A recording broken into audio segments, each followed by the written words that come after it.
Hello and welcome to the Greater Birmingham Chambers of Commerce Q&A series. And today I'm delighted to be joined by Tony Elvin, who's in charge of Touchwood shopping centre over in Solihull. Tony, good to see you.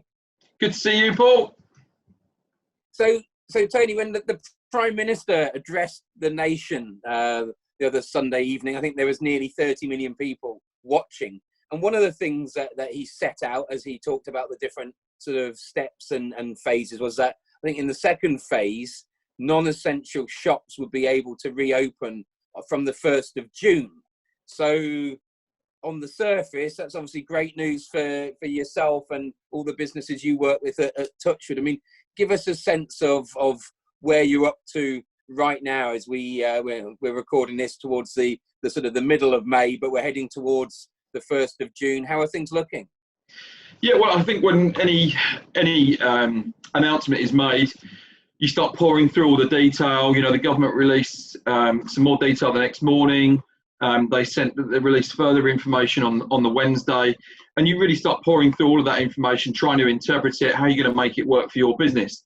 And one thing that kind of stood out was that non-essential retail would be allowed to begin trading from the 1st of June, but that would be taking place there would be a phased approach. So some stores would be able to open from the 1st of June and it would progress, and then hospitality from the 1st of July. So, you know, straight off the bat, we thought, great, we've got some clarity. The government have actually released some really good information on how you would do that safely. I think for many of us, you know, this has been going on in lockdown for a number of weeks. So we've been making a lot of our own plans in any case. We'd have to, you know. And so we're just waiting to find out, well, okay, I'm sure they're going to release tomorrow then. They're all going to be telling us exactly what types of store will open. And then another day passes, And now we're in a situation where we're just 2 weeks away. I've got 110 different outlets in Touchwood, and we still don't know what types of business will be permitted to open on the 1st of June, which is crazy. So just looking for that clarity of sort of saying, you know, you're a shoe store, you can reopen. You're a gents outfitters, you can't, or you don't know. So you've got all of those tenants who are sort of in that amber zone. Yeah, they haven't been told no, you've got to wait until July or later. They haven't been told, you know, assuming all is okay with the R number, that we're good to go. So there's a lot of limbo going on by the sounds of it. There's a lot of limbo, yeah. I mean, if you think, so you suggested a shoe store, for example. So that shoe store has 12 employees. You can bet probably everybody except the manager perhaps is on furlough. Those staff, when they come back, are going to be coming back to a very different environment.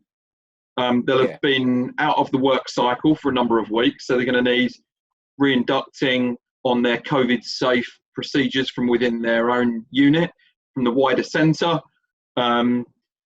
There's some mental health issues around, you know, it's been a scary time for everybody, and I think all employers are trying to look at from that angle and how they can make sure the mindset of their team is in the right place. There's a lot of things we need to get ready before, you know, it's not just a case of rocking up and switching the lights on. You know, if that store's been dormant for 6-8 weeks, then it's going to need a good clean. Some of the stores, as a matter of course, have removed all the stock from their stores, so that will all need putting back out again. There are a number of, you know, from a shopping centre operator's perspective, we need to inspect those premises for each unit before they reopen. So they have to satisfy a number of our own tests before we can say, yes, you're safe to open, whether that's social distancing measures that they've got in place, whether that's, you know, if they've got a dormant water system in some of the larger units, it won't be sufficient for them just to run the taps for 10 minutes to prevent Legionella. You know, has that store been fire tested? So there's a lot of considerations before we can actually trade. Yeah, at this moment in time, we don't know which stores will be permitted to open on the 1st of June. Yeah, the logistics are really significant, aren't they? And I suppose that, you know, in a world where we're all socially distancing, everything takes longer as well, doesn't it? So as you say, it's not just you flick a switch and people need to get stock in or longer. And it also sort of strikes me that staff won't just come back. They've got to knock off the rust, and they after a couple of months where they've not been serving customers or using the sort of the technology that they've got in store. But it also feels like sort of for staff, confidence is important, isn't it? Yeah. I think confidence in general is important for the general population as we sort of unlock. But for people who are working, you don't want to feel like one day you're furloughed and then it's, look, you need to get back in here tomorrow. It takes time for people to feel comfortable, and if they're not comfortable, that's not right, is it at all? So I mean, the gap in information seems crazy, and I know we're obviously sort of lobbying hard, I think, for government to get this detail to you as soon as possible, because it's absolutely critical. And I think this flags up an issue we've seen quite a bit, where there's detail released, but maybe not everything. And then there is this gap where businesses and citizens are trying to find out, well, what does that really mean? And all those question marks can just create a lot more, they certainly create confusion, but they create anxiety as well, don't they? Yeah. I mean, if you imagine that every shopping centre across the country right now, because it is their responsibility to provide a platform for these different stores to trade within, because we don't yet know, we are all having to assume that we will trade from the 1st of June. So again, what that also does is that if you're trying to buy barriers, alcohol gel, PPE, anything like that, it means that every shopping centre across the UK is contacting the same people to try and get these items ready for the 1st of June, even though shopping centres may end up being a few weeks later. But what happens if you're not ready to open, but your stores are? It's not. It puts the shopping centre management team under pressure. So we have to assume the details, aren't they? Yeah. These are the details, they don't know. Where there's been lots of support, which has been welcomed, the furlough scheme, etc. But now it's like, help us on these last steps to getting back open. Give us the detail. I mean, I wonder to myself, do the government not know what phases they're going to reopen these stores in yet, which is a little bit worrying, or do they know and they're not telling us? Either way, it's totally unacceptable. I mean, and if we, when I've talked about this to different people, someone said, well, look, come on, look, these are unprecedented times. The government have done really well. We praise where it's due, the furlough scheme, as you just mentioned, and other things. And there's been some great detail around how we should safely do this.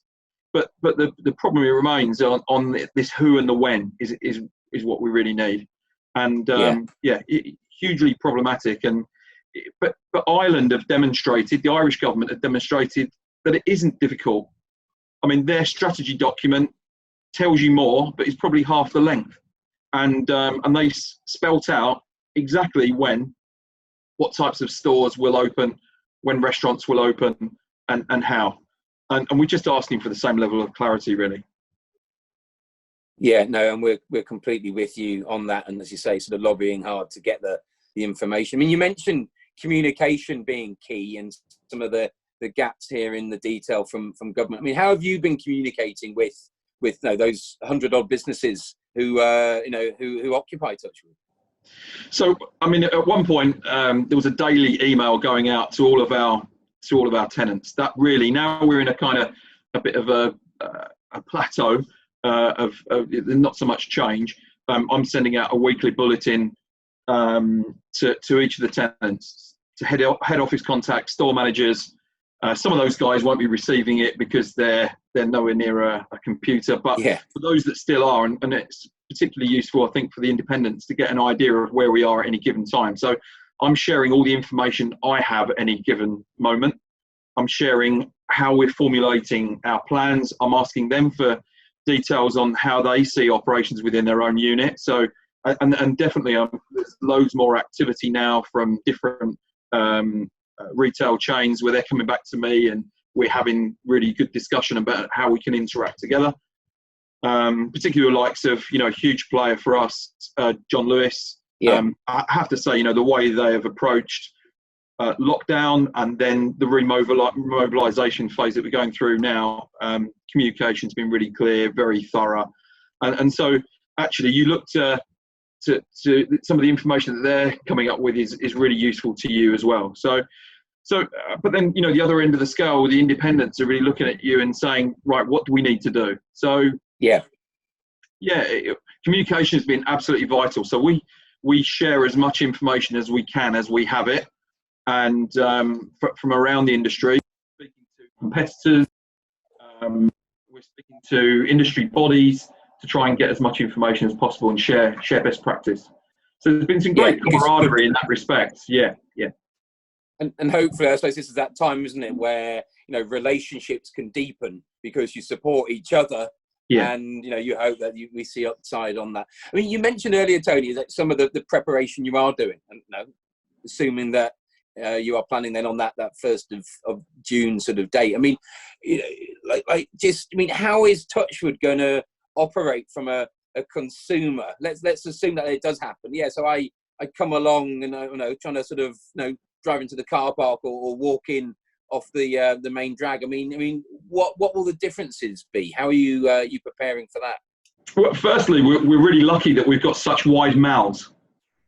So there will be less mid-mal clutter, less benches, less commercialisation units. We've got our kiosks in the middle of the malls to give as much space as possible. There's going to be one-way footfall traffic around the centre. So in each mall, it will be a one-way system. Well, you'll have 2 clear lanes with tape in the middle of the mall and arrows pointing which direction to walk in. Doesn't mean you can't change directions when you're halfway up the mall, but you would cross lanes and then go back in the other lane. So just want to make it as easy as possible for people to be able to make the right decision and socially distance from each other. There'll be barriers. Sorry. No, go on, please. There will be entrances that are dedicated to in or out only. The most used entrance in Touchwood just happens to only be 2 metres wide, so that will be exit only. And then another entrance will become an entry only point. So really kind of thinking about how we can manage that flow around the centre safely. And I think signage, lots of clear signage, lots of alcohol gel for people to be able to give their hands a wipe and a wash as they go around, considerations to be taking out every other urinal, every other sink, things like that. So there's a lot of thought that's gone into this plan. I think the crucial thing now that we're dotting the I's and crossing the T's is how that interacts with each one of the 110 outlets within Touchwood to make sure it's joined up. I mean, one of the interesting challenges will be, queuing. Because actually, if you start queuing outside of a store, that can then impinge on social distancing within the mall itself. We've got some stores that have, once the shutter comes up, there are no walls or glass display panels. The entire frontage of that shop is open. So in that case, then any queuing would have to be done within the store itself. So loads of considerations like that. And you can imagine that as each store is slightly different, it will require different measures. So that limiting a unit to X number of people at one time, 3 or 5, or I guess it would depend on the sort of the square footage. Is that the sort of approach? And I guess that's where you've got to work hand in glove with every single retailer who's there, isn't it? And try to find a common approach so that it ultimately works for everybody. And in some ways, if the fact that we've got 8 different entry points to Touchwood, at first we saw that as a bit of a logistical nightmare because, how do you patrol all of those at any given time? But actually, if you only had 1 entry point and 1 exit, you would be creating your own pinch points. You would be creating moments where social distancing would be more difficult. So by having a number of different points of entry and exit actually lessens the impact on those busier entry points, and the 2 that are particularly busy, we're making one way anyway. So lots of considerations. Consumers will have to sort of plan a bit more as well, won't they? And sort of think, right, if I'm going to go there, then that's the best entry, rather than just have a general sort of ramble through the whole centre potentially. Well, signage is going to be absolutely critical. We want to make it as clear as possible what people need to do. And I think what we've seen already largely in the supermarkets that people try and follow the flow. You know, our mouths are a lot wider than a supermarket mouth, if you like. You know, if one particular row of produce, you can only go one way down that in a supermarket. We've got the ability that our mouths are wide enough that we can have kind of 4 meters all in one direction, and then you can just cross over and then head in a different direction, still have another 4 meters. So I think people will feel reassured when they come in and see that, actually. And a really good point from one of my team, they said, look, I don't really want to wear the facial covering so that people can't see me. I really want a visor so I can offer the same, protection, but I really want people to be able to see me smile and give advice and give direction without feeling intimidated, which I thought was a really nice point to come from the team, actually. Yeah, and it's important, isn't it? Because it's still about the experience, and you want happy staff, and you want happy customers, and I suppose that's a great point, really, isn't it? And how you kind of communicate, and so much is visual, but while at the same time having everyone's sort of well-being front of mind. And I mean, Tony, I was going to ask as well. I mean, so are you going to have to limit capacity at those 8 sort of entrance and exit points? Are you going to sort of manage that and go, right, we've got X number of shoppers in the mall and kind of regulate it? Or is it a case of actually you've got enough space within, as you've been sort of talking about, that you can keep an eye on it but let it flow more naturally? Yeah, I think part of it is going to be letting the flow is going to be tackled with natural flow. We've been, I mean, I'm sure people get a bit nervous when they refer to the science being referred to these days, but we have footfall counters at every entry point to Touchwood. Okay. So that we know, we can go back through historical data and see exactly how many people we had in the centre at any given time. So we've been slicing that data. We've been having a look at we've been choosing like the busiest Saturdays in December as a benchmark, because it just won't be busier than that. And looking at, how could we manage social distancing at those times, and allowing a certain amount of square feet around, or what would that 2 meter square look like around somebody? So how many people could we have in the centre at any given time? And on only 1 hour on 2 Saturdays in December did we get to that point.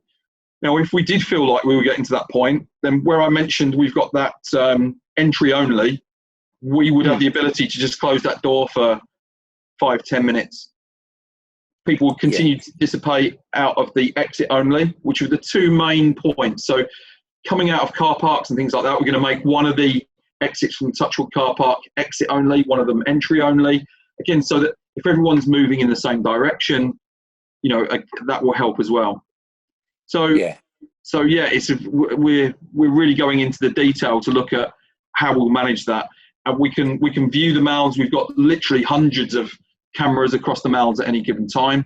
We have 2 people in the control room monitoring what's going on, and we have the ability to close that main entry point at any point where we feel it's getting too busy.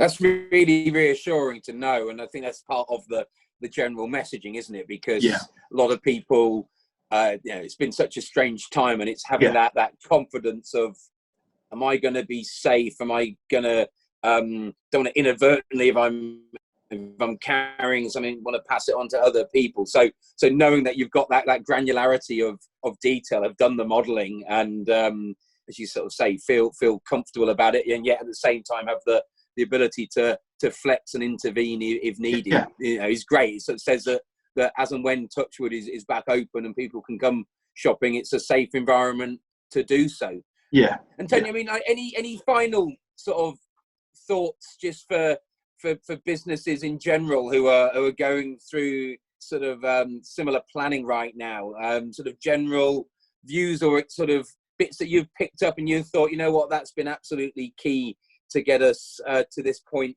where we are right now, and feeling as comfortable as you can do without that key guidance that we talked about. But what are the sort of the real big wins or big lessons that you've picked up over the past little while? Well, the communication's been absolutely key, because if you have an idea in your head, and it's why any business shouldn't surround themselves with yes people.